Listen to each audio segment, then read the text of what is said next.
Welcome back to CAS133, both the hybrid and the online course.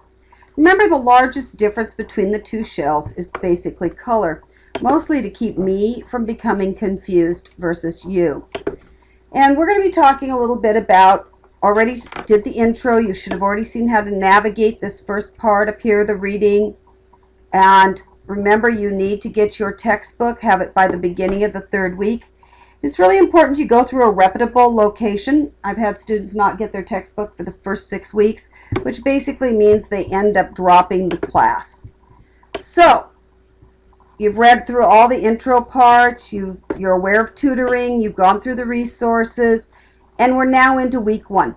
Don't worry about what month it says it in, just think week 1, because that's going to change each term. So let's look at what you have to do for week 1. You have some optional support materials. For example, if you don't know how to get the sound working on a PowerPoint, there's a PowerPoint without sound to help you get the sound working. If you're not sure how to upload something into Moodle, you get partway there and you get stuck, go look at the PowerPoint of how to upload. You've never used Paint before, you're having some problems with it, there's a piece of information, a supply, a resource for you on how to use Paint, how to zip a folder. All these different types of things are there to help you throughout this week, because those are skills you're going to need and you're going to be using. So rather than emailing me and say, I don't know how to upload a file to Moodle, please go here and look at the material that's supplied so you learn how to do a file into Moodle. It'll be much more thorough than what I can write in directions in an email, since this will have images and everything else to help you. Then notice this great big red area. Well, there's a reason it's in red. For whatever reason, students seem to miss it. So now that I've put it in red, hopefully you'll notice it's there. It says instructional materials to view for the lesson. These are required and often contain directions for the assignment. In other words, mandatory. There is no textbook really for this first couple of weeks. Some of you are still getting it, and we're doing some of the preliminary beginning things. You skip this section, you basically skipped all the directions, and then you wonder why I grade you down. Well, it's because you didn't follow directions. So you're going to click on that link and you're going to open it. And then you're going to look at the various items in here. If you have an XP or Vista machine, you're going to look at this PowerPoint for WordPad. If you have a Windows 7 machine, you're going to look at this one. And if you have a Windows 8 machine, I'm sorry. Right now there isn't a Windows 8 available yet. At some point that may be added. But right now you may need to use the college machines or Windows 7 machine, or look at the Windows 7 and apply it to Windows 8. Just a little hint on the Start menu that's not there for Windows 8. There is an app on the internet, I've been told, that you can go get and you can download to your Windows 8 machine that will give it the Start menu like 7 has, and then you can follow these directions easily. I'd start there personally. Windows 7 tools, that's, if you're working in Windows 7, a great thing to know about. If you're going to work in Paint, if you have the XP or Vista versions, if you have the 7 version, and here's some just computer basic information. It talks about class expectations. It talks about just some computer background information. It gives you a lot of just stuff that you need to know for functioning in the class. I will tell you that if you skip these Paints and these WordPad PowerPoints, you're most likely to get a 50% or F on your assignment, because there are some directions in there that if you do not follow step by step by step, it will be wrong. Also, if you don't listen to the sound, you may miss some of the finite details that are given in the sound. So please do use the sound as well. If there is some reason that you are not able to use sound, an ADA reason, you're maybe deaf or something like that, then you need to let me know and make sure I'm aware of that so that I can help provide you a written explanation of anything that's in those particular PowerPoints that would be absolutely critical, that's not written, that is only in the sound. Other than that, you should be good to go. Then what comes? Well, the assignment directions and checklists. These directions are not complete. These directions are basically a summary, sort of a summing up of what you're doing. You do need to do this because this is what the directions are. So you'll get your Unit 1 goals, open them up. This is what you're supposed to be doing. And just in case you're in the other class, you're going to be seeing exactly the same things. It's going to look basically exactly the same, other than, like I said, a couple of those coloring differences. Direction summary, and it does say there are more specific directions. This kind of walks you through the big things to kind of get you through it. Sort of remind and review more than it is actually teach it. The summary is sort of like a checklist at the end. Did I get all this done? Check, check, check, check, check. This is what it's designed for. Windows performance test. You actually have a test to take this week. These are the directions telling you what you need to do to complete that test. If you're noticing, I'm looking at each item and opening each item and reading each item. That is what you need to do every single week. So here are your directions for what you need to do. So basically you come in and you say, okay, the very top is optional. I come back to that if I'm stuck. I start right here. I open and I read. I open and I read. I open and I read. I open and I read. I open and I read. And then I get down here. Now, if you are unable to read the material for whatever reason, if you're using a screen reader, whatever it is, please make sure I am aware of those types of things, because there may be some support I can provide. Also, this does have a reading and a typing prerequisite on it. It is a suggested one, which means it will not keep you from taking the class, but it may make it a more difficult class for you. If you do not type and touch type, and if you have reading challenges, you may find this a challenging class in the sense that there is quite a bit of reading that's required. So I've gone through that, I've looked at all my directions, and I have my WordPad project done. I'm going to click on the upload link. I get directions here. Again, read everything that is there. And then I go to upload the file. It tells me to upload. I go find wherever I've put the file, and I can now choose to drag it over there. So if I have a file, I've saved it on my desktop. It's a WordPad file.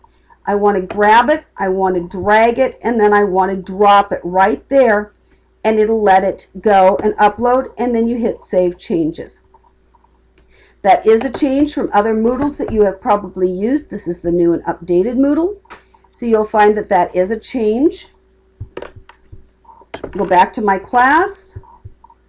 Go back to where I was so I can do my next one.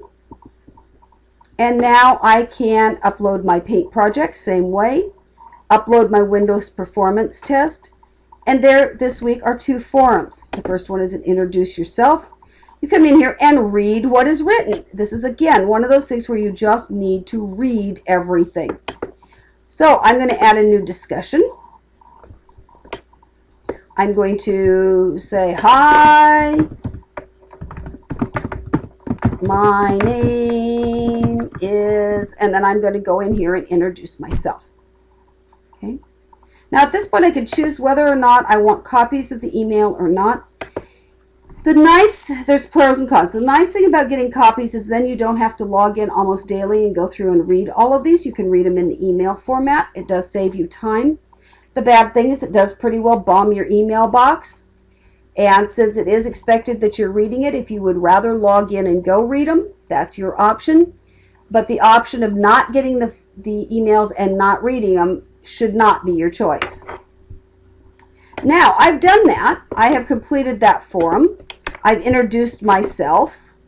I've hit save instead of back like I'm doing because I don't want to put that actually in there.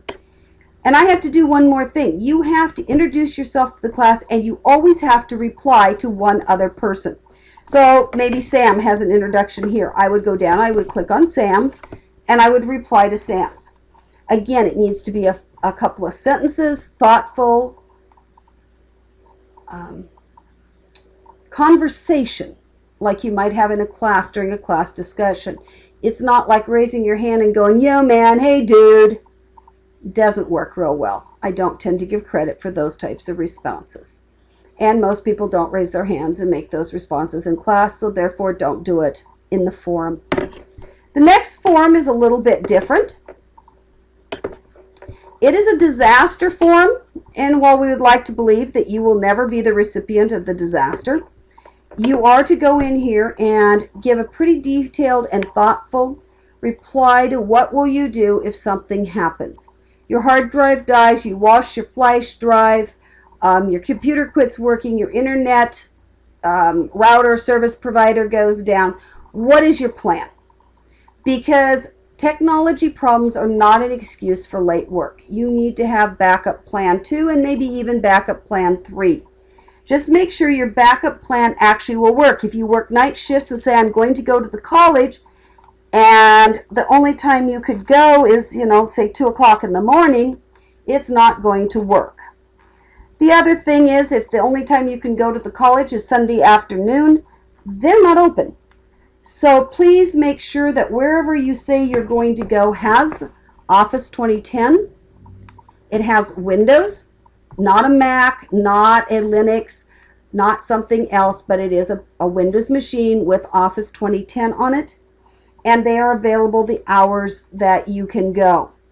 Just telling me you have a second computer in your house you could use may not be the solution, because if it's your internet, you're still going to need that second backup plans where you're going to have to go someplace. If you say, but I don't live in the Dalles, I don't live in the Mid-Columbia region, I don't drive, I don't have a car, then what do you have? A neighbor, a public library?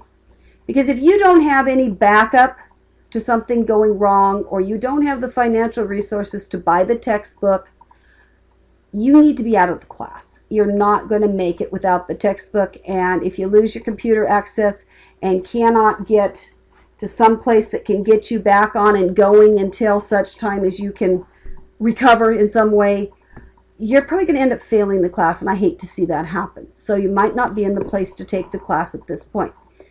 Most public libraries, a lot of colleges, all have machines that are available. Lots of friends and neighbors do. So just check it out. Make sure you have a backup plan in case of. Like yesterday, I did not have internet. Mine went down. My backup plan is I can go to the data plan on my iPad. I can pull up my data plan, and I can attach my laptop to it, and I can keep functioning. That is my first backup plan. My second backup plan is I can go to my mom's house. I can take my laptop, I can plug into her router, and I can go there. So I have at least 2 backup plans before I even look at things like the library or anything like that. So this is what you're going to discuss and support each other in conversations. You may even be able to be each other's backup plans to some degree. But that is what this one's going to be. Your backup plan is not, I will use my cell phone to text or email my teacher to tell her that I can't do my work this week. That is not your backup plan. And then I can use the breadcrumb trail across there to get back to that. So that talks you through the week. Basically, every week is structured exactly the same. You have your resources, you have your materials that you're going to need for that week, and the directions and the materials kind of right here in this double section. And then your assignment submission. If you start at the top and you work straight down and you open and read everything, that is a really good thing, and it will usually get you to where you want to be. And just so you know, so there's not a surprise, please don't tell me I read the directions and I don't understand. Unless you've really read the directions and really don't understand, because I can look at what you've opened and what you've looked at, and when you opened it and when you looked at it. That is just one of the things that I can see on my dashboard. I don't spend a lot of time there, but if you're telling me I don't get it, I can't understand the directions, they make no sense, one of the first things I do is go look to see if you've been reading the right things and if you've been reading the directions. And when my reply goes something like, well, I think I understand your problem. You have not read the material on how to make sound in a PowerPoint work. You've not read the material on how to upload a file, and those are the things you're saying you can't do. So just be aware that you need to be looking and reading and making sure before you ask. Now, if you're really stuck and you've really looked and you've really read, please let me know right away. I'll be glad to try to unstick you as quickly as I can. I do monitor my email quite closely. You should not have to wait long for a reply unless I happen to be in a dead zone or I happen to be in an airplane, and then it might take slightly longer. Otherwise, you should have a fairly quick reply. Hope this video helps you get started and kind of figure out how to attack the class. Remember, the sidebars are great and nice, but they're really not mandatory. You start at the top and kind of work straight down in sequence. Good luck.